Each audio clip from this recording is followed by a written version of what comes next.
Hello everyone, hello student. I am Sanjay sir, आपके इस छोटे से प्लेटफॉर्म अरविंदा एवं एवन एजुकेशनल इंस्टीट्यूट पे आज हम लोग 5वें लेक्चर की बात करेंगे। बाकी तो सबने पढ़ा दिया गया है। मेंडल्स के सभी नियम बता दिए गए हैं। अब बात करते हैं 5वें लेक्चर में लिंग संलग्न रोग, जिसको इंग्लिश में बोलते हैं सेक्स डिटर्मिनेशन डिजीज। इसको बोलते हैं लिंग संलग्न रोग, हिंदी में बोलते हैं लिंग संलग्न रोग। इसको बोलते हैं सेक्स इनहेरिटेंस डिजीज।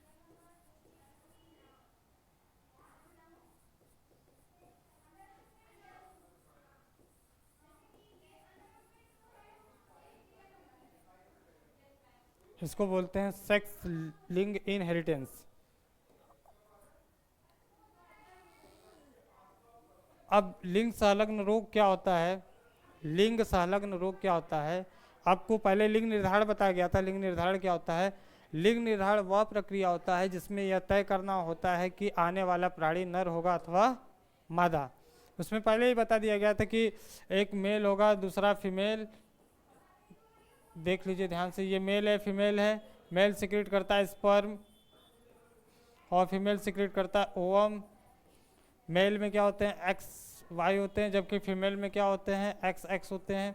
क्रॉसिंग कराए थे तो सेक्स डिटर्मिनेशन में यही देखा गया था। लिंग निर्धारण में तो लिंग निर्धारण में ये देखा गया था। अब लिंग संलग्न रोग किन्हें कहते हैं? बस सेम चीज़ वही है। बस इसमें करना क्या है कि लिंग संलग्न रोग में बस ये देखना है कि कैसे रोग ये होते हैं। लिंग संलग्न रोग उन्हें कहते हैं वे रोग जो माता पिता से, लिंग संलग्न रोग किन्हें कहते हैं? वे रोग जो माता पिता से पीढ़ी दर पीढ़ी संतानों में स्थानांतरित होते हैं, उन्हें ही लिंग संलग्न रोग कहा जाता है। ठीक है, लिंग संलग्न रोग उन्हें कहा जाता है कि जो भी पेरेंट्स से क्या होते हैं? जो भी कैरेक्टर, यानी जो भी लक्षण, कैरेक्टर को हिंदी में लक्षण बोलते हैं, यानी वे रोग जो पीढ़ी दर पीढ़ी बच्चों में या संतानों में स्थानांतरित होते हैं, उन्हीं रोगों को ही क्या बोला जाता है? लिंग संलग्न रोग। अब देखते हैं लिंग संलग्न रोग में कैसे कैसे रोग होता है। अब देखते हैं कि लिंग संलग्न रोग, जैसे एग्जाम्पल के तौर पे देख लेते हैं कि कौन कौन से रोग माता पिता से बच्चों में स्थानांतरित होते हैं। एक होता है कलर ब्लाइंडनेस।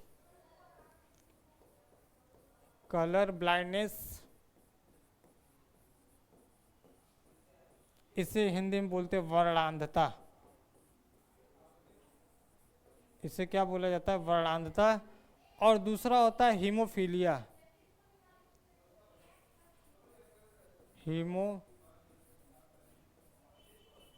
हीमोफीलिया।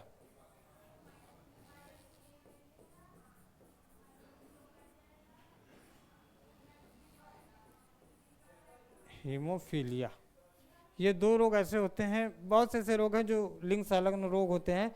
दो पढ़ना है हम लोग को क्लास 12th में। पहला कलर ब्लाइंडनेस, दूसरा हीमोफीलिया। बात करते हैं कलर ब्लाइंडनेस क्या होता है। कलर ब्लाइंडनेस भी वही होता है जो लिंग संलग्न रोग होता है। ये भी क्या होता है कि यह भी लिंग संलग्न रोग है। ये भी क्या है? लिंग संलग्न रोग।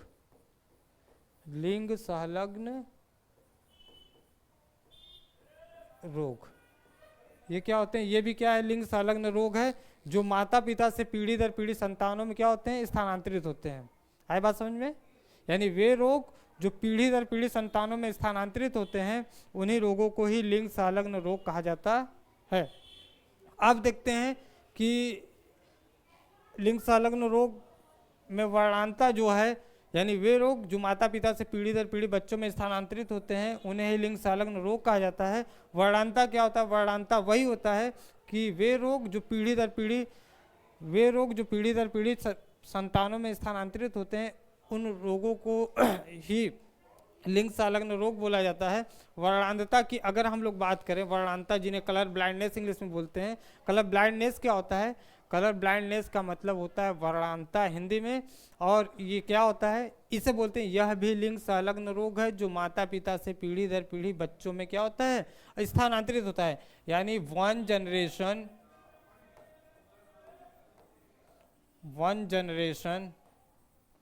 To other generation.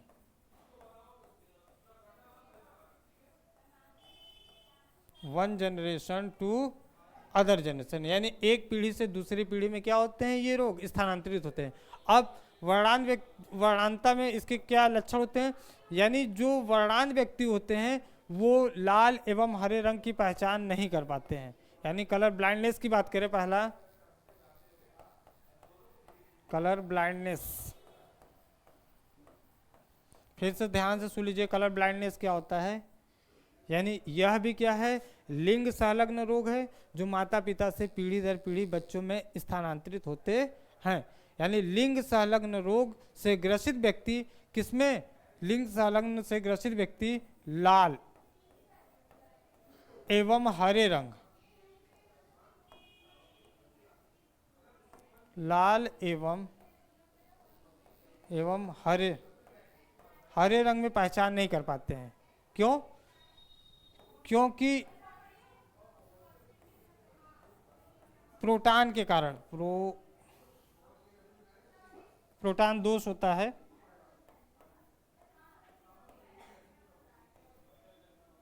प्रोटॉन, अब यानी कलर ब्लाइंडनेस में क्या होता है, कोई भी व्यक्ति जो कलर ब्लाइंडनेस होगा लाल एवं हरे रंग की पहचान नहीं कर पाता है, इसलिए इन्हें रेड ग्रीन ब्लाइंडनेस भी कहा जाता है। रेड ग्रीन ब्लाइंडनेस, फिर से ध्यान से सुन लीजिएगा, कलर ब्लाइंडनेस क्या होते हैं, कलर ब्लाइंडनेस यानी यह भी लिंग संलग्न रोग है जो माता पिता से पीढ़ी दर पीढ़ी बच्चों में या संतानों में स्थानांतरित होते हैं। इस रोग से ग्रसित, कौन से, वर्णांत रोग से ग्रसित व्यक्ति लाल एवं हरे रंग की पहचान नहीं कर पाते हैं, इसलिए इन्हें रेड ग्रीन ब्लाइंडनेस भी कहा जाता है। जो व्यक्ति क्या करता है, लाल एवं हरे रंग की पहचान नहीं कर पाता है, उन्हें रेड ग्रीन ब्लाइंडनेस भी कहा जाता है। ठीक है। अब जो कलर ब्लाइंडनेस व्यक्ति होते हैं वो, अब देखिए इनके ऊपर क्या इफेक्ट पड़ता है। पहली बात की, ये ना तो ड्राइवर बन पाते हैं, ना तो ये ड्राइवर बनते हैं, ना ही कलाकार और न ही डिजाइनर। मतलब जो कलर ब्लाइंडनेस से ग्रसित व्यक्ति होते हैं वो न तो ड्राइवर बन पाते हैं, न कलाकार और न ही डिजाइनर। क्यों? क्योंकि ये लाल एवं हरे रंग की पहचान नहीं कर पाते हैं, इसलिए इन्हें न तो ड्राइवर, न तो कलाकार और न ही डिजाइनर बनाया जा सकता है। अब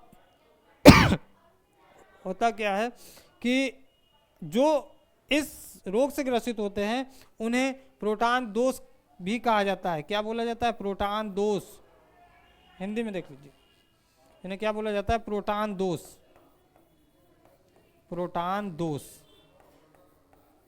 जिसको इंग्लिश में डाल्टोनिज्म कहते हैं। डाल्टो क्या बोलते हैं? डाल्टोनिज्म।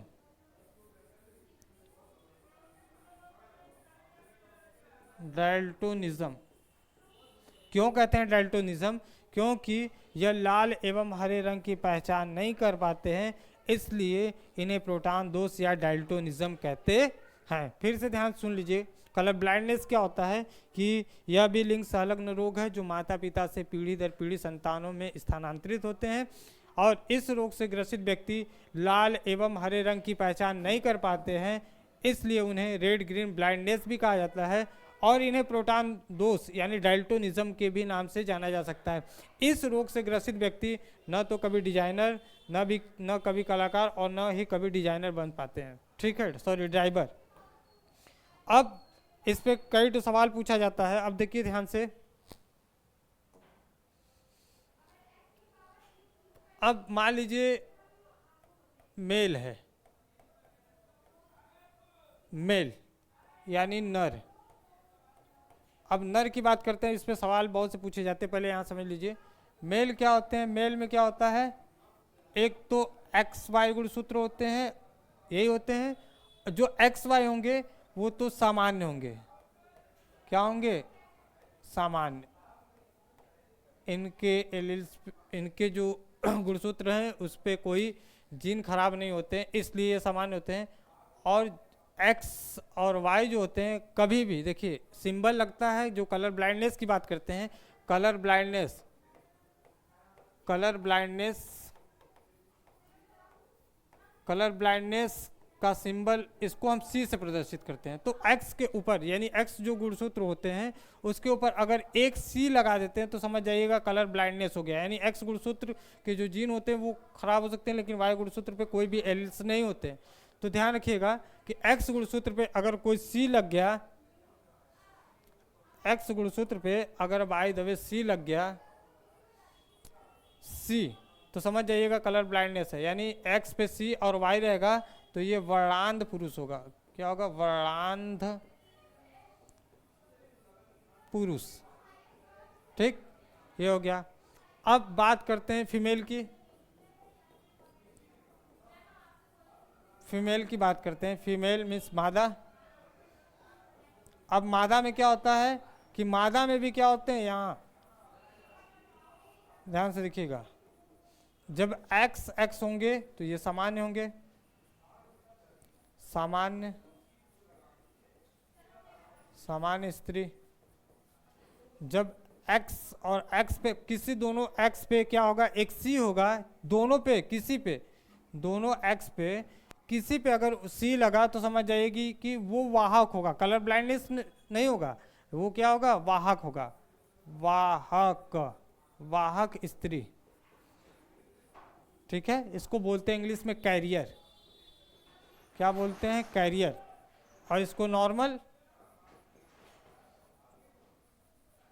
नॉर्मल। और जो दोनों एक्स पे क्या होगा, सी होगा, दोनों एक्स पे सी होगा, दोनों एक्स पे सी होगा तो समझ जाइएगी कि वो वर्णांध स्त्री है, वर्णांध स्त्री। ठीक है, इसको बोलते हैं कलर ब्लाइंडनेस, ब्लाइंडनेस। ठीक, मेल में एक्स वाई रहेगा तो सामान्य, एक्स पे सी वाई रहेगा तो वर्णांध पुरुष। फीमेल में क्या रहेगा, एक्स एक्स रहेगा तो सामान्य, एक्स पे सी और एक्स रहेगा तो वाहक, और दोनों एक्स पे रहेगा तो वर्णांध स्त्री। अब देखते हैं, कभी कभी क्वेश्चन पूछता है, प्रश्न पूछ दिया कि एक एक वाहक, वाहक स्त्री यानी कैरियर फीमेल, ठीक है, वाहक स्त्री का विवाह,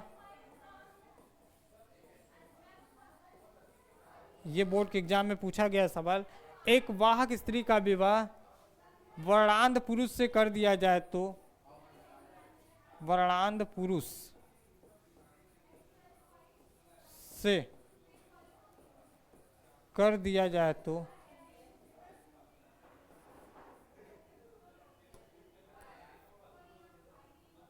कर दिया जाए तो होने वाले संतानों पर क्या प्रभाव पड़ेगा?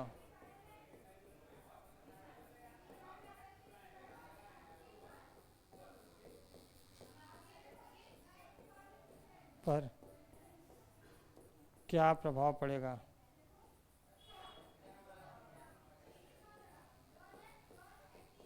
क्या प्रभाव?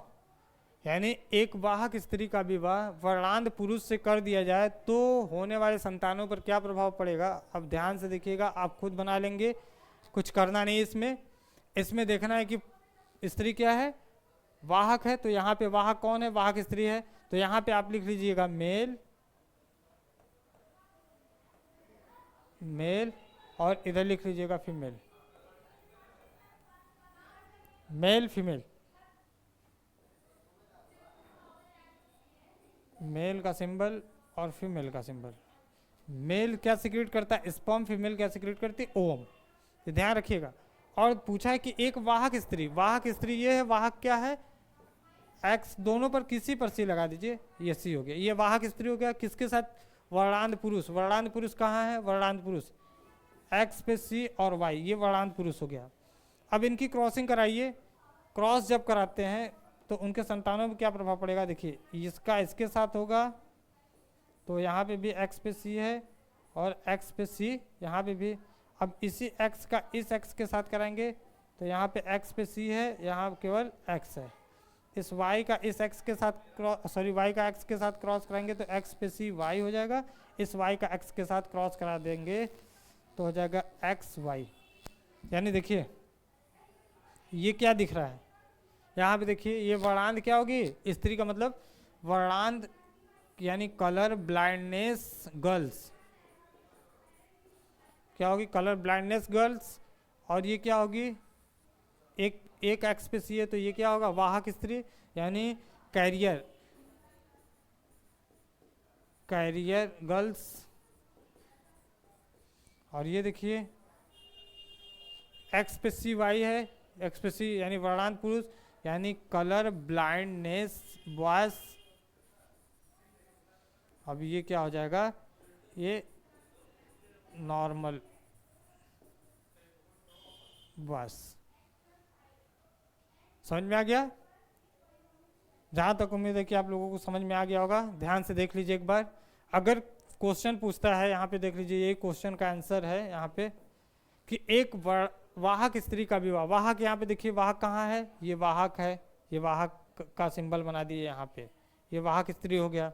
किसके साथ कराना है, वर्णांत पुरुष के साथ। वर्णांत पुरुष कहाँ पे है, यहाँ पे है, तो यहाँ पे क्या कर दिए, वर्णांत पुरुष कर दिए। ध्यान से अब इसकी क्रॉसिंग कराना है, इस x का इस x के साथ तो x पे c, x पे c, इस x का x के साथ तो x पे c, और ये x इस y का x पे c के साथ तो x पे c y, और x y में करेंगे तो x y।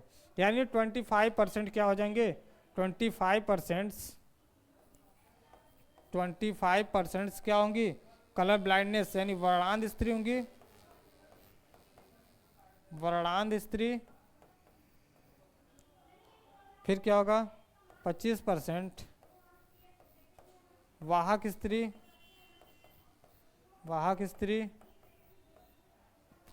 25% 25% वर्णांध पुरुष,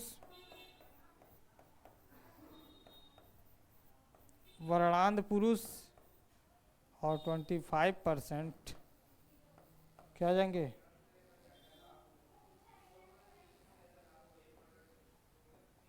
हो जाएंगे सामान्य पुरुष।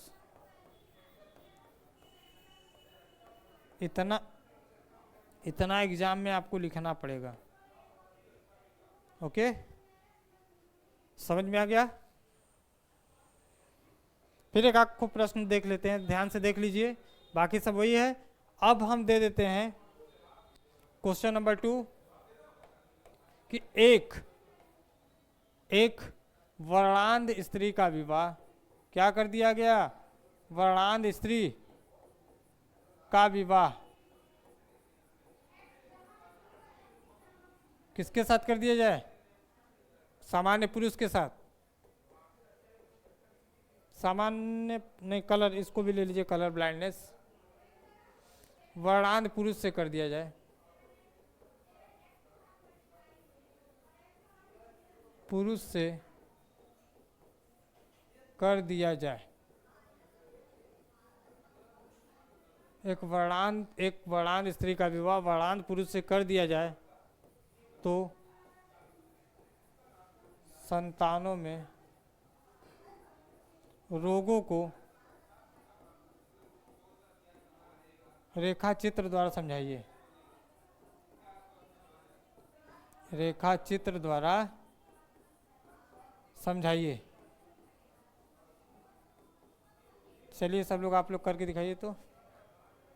यानी एक वर्णांध स्त्री का विवाह वर्णांध पुरुष से कर दिया जाए तो संतानों में रोगों को रेखाचित्र द्वारा समझाना है, हो जाएगा, एकदम सिंपल है। इसमें पहले क्या करना है, आपको लिखना होगा मेल यानी नर, हिंदी में बोलते हैं मेल, इधर लिख लीजिएगा फीमेल, मादा, इसको इंग्लिश में बोलते हैं फीमेल। ठीक, नर क्या सिक्रीट करता है, ये सिक्रीट करता है स्पर्म, ये क्या करता है स्पर्म, जबकि ये क्या करता है ओवम। स्पर्म मालूम है कि मनुष्य में गुणसूत्रों की संख्या कितनी होती है, यानी क्रोमोसोम, क्रोमोसोम कितनी होती है, 23 पेयर्स या 46 क्रोमोसोम, 46। ठीक है, तो यहाँ पे देखते हैं तो नर और मादा, नर क्या करता है, सिक्रेट करता है स्पर्म, और फीमेल क्या करती है, सिक्रेट ओवम। अब नर का जो गुणसूत्र होता है क्या होता है, एक्स होता है, और क्या होता है, वाई। जबकि मादा का क्या होता है, एक्स होता है, एक्स होता है, थोड़ा बड़ा कर लेते हैं,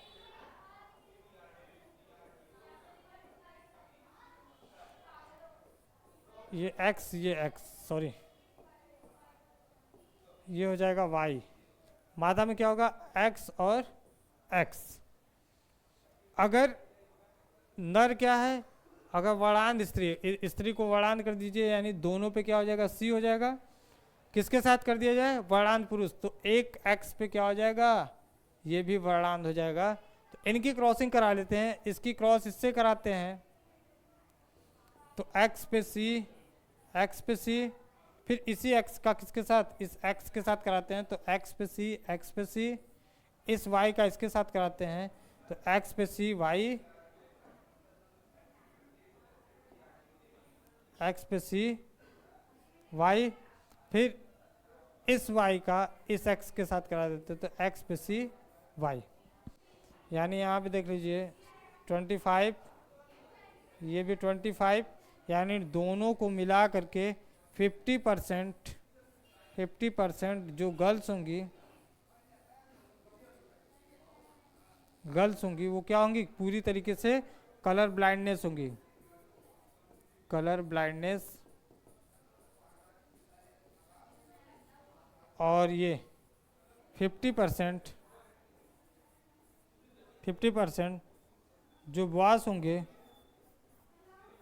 ये भी क्या होंगे, कलर ब्लाइंडनेस, क्या होंगे, कलर ब्लाइंडनेस। ओके,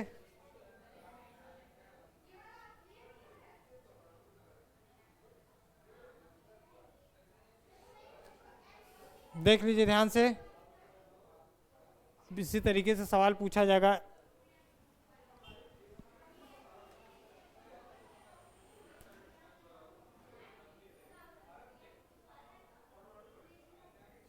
एक प्रश्न और दिया है कि एक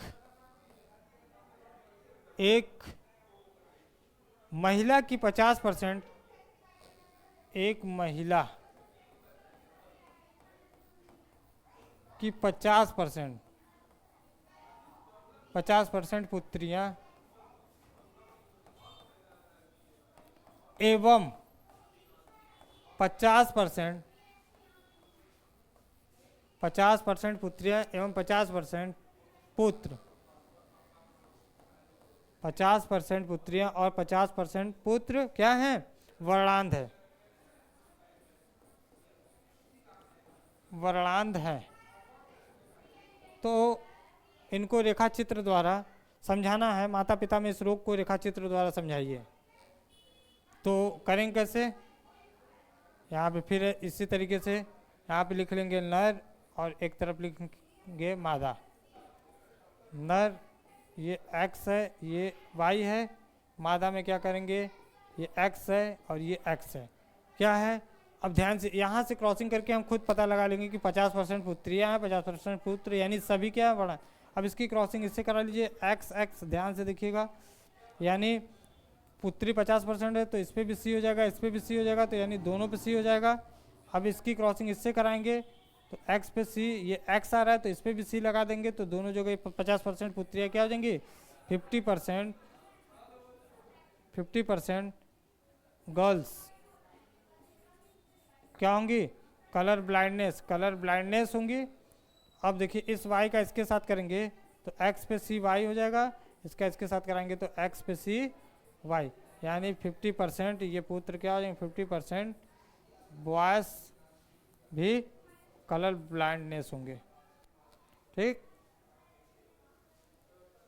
ध्यान से देख लीजिए, इसी तरीके से प्रश्न एग्जाम बोर्ड के एग्जाम में पूछा जाता है, बहुत इंपॉर्टेंट है।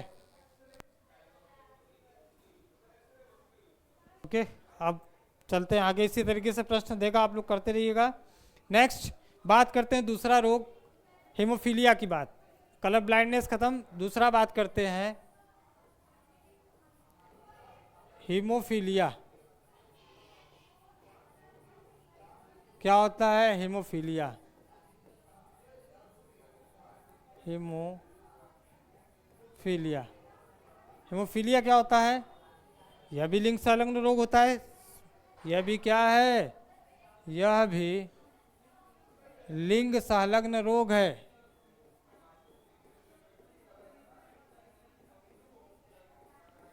यह भी क्या है? यह भी लिंग संलग्न रोग है, जो माता पिता से पीढ़ी दर पीढ़ी बच्चों में क्या होते हैं? स्थानांतरित होते हैं। और इसमें क्या होता है कि किसी व्यक्ति को थोड़ी सी चोट या घाव लग जाने पर, किसी भी व्यक्ति को थोड़ी सी चोट या घाव लग जाने पर उनके बॉडी से क्या होता है कि ब्लड रिस कर बाहर निकलता है। क्या होता है कि ब्लड रिस कर बाहर निकलता है, और छोटा सा घाव भी क्या हो जाता है? भयानक साबित होने लगता है, और वो धीरे धीरे ब्लड इतना निकलने लगता है कि कभी कभी ऐसी कंडीशन में किसी व्यक्ति की मौत भी हो जाती है। क्यों ऐसा होता है? क्योंकि इसमें जो फैक्टर 8 होते हैं, फैक्टर 8 जो होते हैं वो ब्लड के अंदर नहीं बन पाते, जिससे ब्लड क्या होता है, वायु के संपर्क में यानी ऑक्सीजन के संपर्क में आने पर भी ब्लड क्लॉट नहीं कर पाता है। इसलिए ब्लड हमेशा क्या होता है? रिस कर बाहर निकलता है। फैक्टर 8 हमेशा क्या होता है? ब्लड रिस कर बाहर निकलता है, और इतना ज़्यादा निकलने लगता है कि कभी इलाज ना कराया जाए, यानी तुरंत उपचार न दिया जाए, तो व्यक्ति की ब्लड निकलने से मौत भी हो सकती है। ठीक है। और यह जो हीमोफीलिया रोग है, यह सबसे पहले महारानी विक्टोरिया में देखा गया था। किस में देखा गया था? महारानी विक्टोरिया।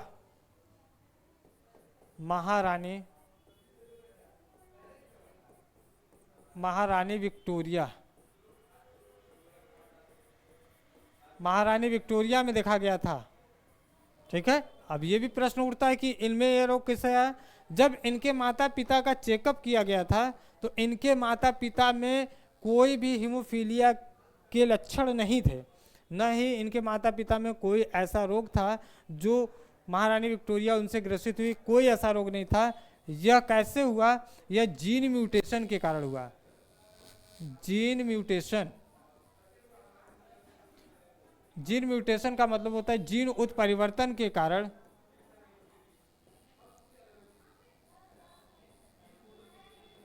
जीन उत्परिवर्तन के कारण क्या होता है कि महारानी विक्टोरिया में क्या हो गए? ये रोग उत्पन्न हो गए, और यह रोग धीरे धीरे उनके संतानों में भी क्या होते गए? स्थानांतरित होते गए। ठीक है। यह रोग महारानी विक्टोरिया में सबसे पहले हुआ था, जबकि इनके माता पिता का चेकअप किया गया था तो उनके माता पिता में कोई भी एलिल्स ऐसे नहीं थे जो हीमोफीलिया के लक्षण को दर्शाते थे। लेकिन महारानी विक्टोरिया में यह रोग कैसे हुआ? यह जीन म्यूटेशन यानी जीन उत्परिवर्तन के कारण ऐसा रोग हुआ था। ठीक है। ठीक। और ऐसी कंडीशन में क्या होता है कि जब ब्लड निकलता है तो ब्लड क्लॉट नहीं कर पाता, क्योंकि बनने वाले जो फैक्टर 8 होते हैं वो नहीं बन पाते हैं, जिसके कारण ब्लड वायु के संपर्क में आने पर भी नहीं जम पाता है, और कभी कभार छोटी सी घाव भी भयंकर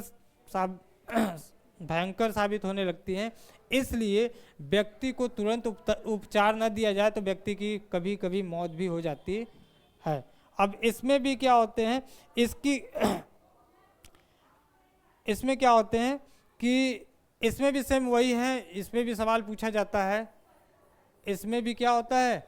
सवाल पूछा जाता है। इसमें क्या होता है? उसमें लाल एवं हरे रंग की पहचान नहीं कर पाते थे। इसमें जो ब्लड का क्लॉटिंग होता है वो नहीं हो पाता है।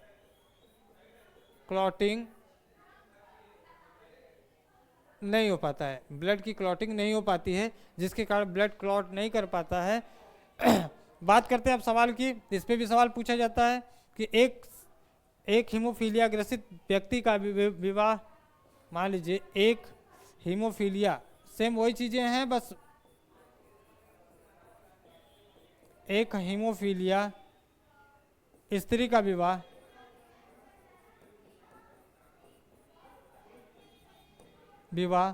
हीमोफीलिया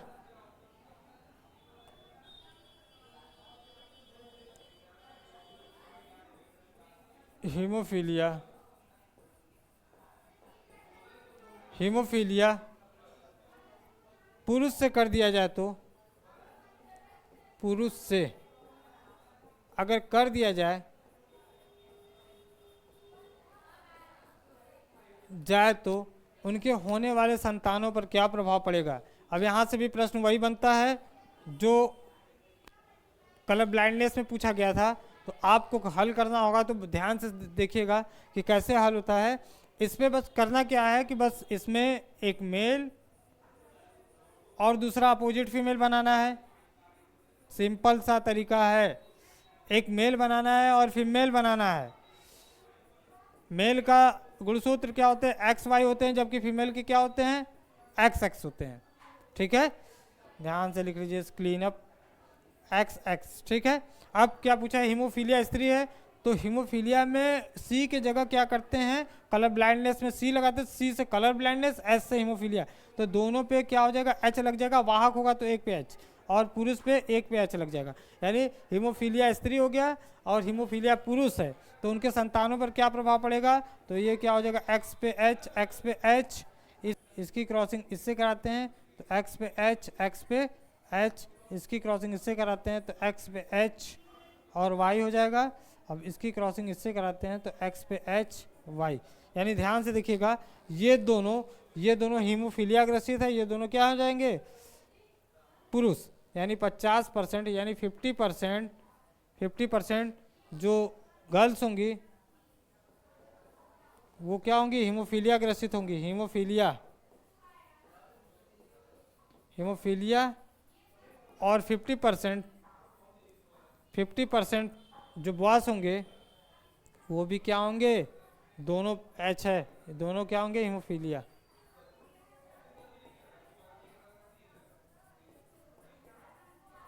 ठीक है, समझ में आ गया। हीमोफीलिया क्या है, ध्यान सुन लीजिए फिर से, यह भी एक लिंग संलग्न रोग है जो माता पिता से पीढ़ी दर पीढ़ी बच्चों में क्या होते हैं, स्थानांतरित हो जाते हैं। इस रोग से ग्रसित व्यक्ति को थोड़ी सी चोट या घाव लगने पर उनके शरीर से हमेशा ब्लड रिस कर बाहर निकलता है और छोटी सी घाव भी भयंकर यानी बड़ा साबित होने लगता है, और कभी कभी शरीर से ब्लड इतना निकल जाता है कि कभी कभी ब्लड की कमी से व्यक्ति की क्या हो जाती है, मौत हो जाती है।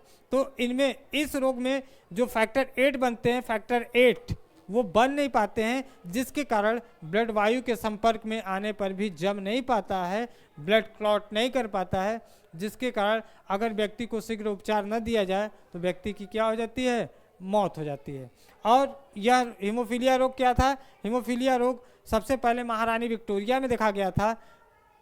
क्यों, क्योंकि इनके जो जीन के एलील्स थे उसमें थोड़ी सी कुछ खराबी के कारण इनमें यह रोग क्या होते गए, हीमोफीलिया के रोग उपस्थित हो गए, जिसके कारण इनके माता पिता का चेकअप किया गया तो इनके माता पिता में कोई ऐसा रोग नहीं था जो महारानी विक्टोरिया में स्थानांतरित हुआ था। महारानी विक्टोरिया को ही बस केवल हुआ था, उनके माता पिता को नहीं हुआ था। और ये ऐसा किसके कारण हुआ, ये जीन म्यूटेशन के कारण। जब जीन क्या करता है, उत्परिवर्तन क्यों नहीं कहते हैं, जीनों में होने वाले परिवर्तन को उत्परिवर्तन कहते हैं। तो जब जीन क्या करता है, जीन में उत्परिवर्तन होते हैं तो यह रोग क्या हो जाते हैं, स्थानांतरित हो जाते हैं। यही हीमोफीलिया है। बात करते हैं, एक सवाल दिया गया है कि एक हीमोफीलिया स्त्री का विवाह हीमोफीलिया पुरुष से कर दिया जाए तो उनके होने वाले संतानों को रेखाचित्र द्वारा समझाइए। तो ये क्या है, हीमोफीलिया पुरुष है, जहाँ पे आप कलर ब्लाइंडनेस में सी लगाए थे वहाँ पे एच लगा लीजिएगा, और फीमेल में क्या था, दोनों पे सी लगा रहे थे, हीमोफीलिया में क्या लगाइएगा, एच लगा लीजिएगा। बाकी क्रॉसिंग करा दीजिएगा। 50% गर्ल्स क्या होंगे, हीमोफीलिया ग्रसित होंगे, 50% बॉयज क्या होंगे, हीमोफीलिया ग्रसित होंगे। तो आपसे आशा करते होंगे कि आपको समझ में आ ही गया होगा। अब मिलते हैं नेक्स्ट वीडियो में, तब तक के लिए बाय।